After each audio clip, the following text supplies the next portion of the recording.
You don't get credit for cleaning up your own mess. 22. That's how many court-authorized federal search warrants were executed Tuesday across Minneapolis, targeting daycare centers and business tied to what investigators describe as a massive fraud operation involving public funds. 22 locations, not speculations, not political spins, federal agents with warrants signed by judge. And now, Governor Tim Walz wants to take credit for it. You've got to be kidding me. This is the same governor who, just months ago, dismantled concerns, downplayed scrutiny, and attacked those raising questions. Now, suddenly, now it's, look what I did. No, that's not leadership. That's revision history.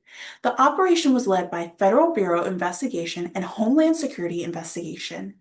They didn't show up for headlines. They showed up because investigators believe massive amount of taxpayer money may have been misused.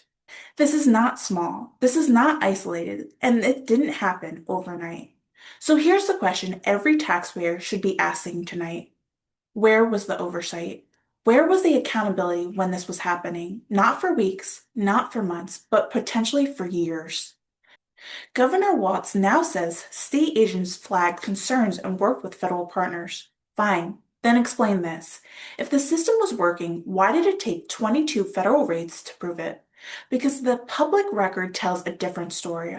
Earlier scrutiny dismantled. Critics attacked. Concerns minimized. And now? Now the same leadership wants to stand in front of the cameras and claim success. At best, that raises a serious question about judgment. At worst, it raises a question about credibility, because you cannot tell the public nothing is wrong and then turn your back and celebrate when federal agents prove otherwise.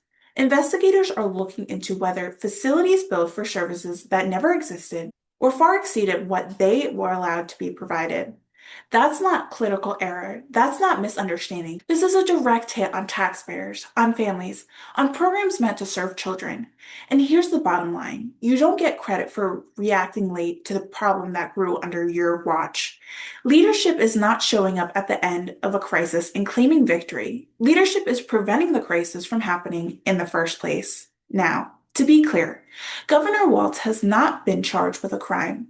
But accountability doesn't begin and end with criminal charges. It begins with responsibility. It begins with answering a very simple question. How did this happen at this scale under your watch? Because every dollar lost to fraud is a dollar taken from a child who needs care, from a family trying to make ends meet, from a system people are supposed to trust. And trust, once it's broken, cannot be repaired with a press statement or political repositioning. It's repaired with trust, transparency, and real accountability. Governor Walz may want credit for the raids, but the people of Minnesota deserve something far more important: answers. I'm Haylee Ficuciello, Senior Correspondent for Englebrook Independent News.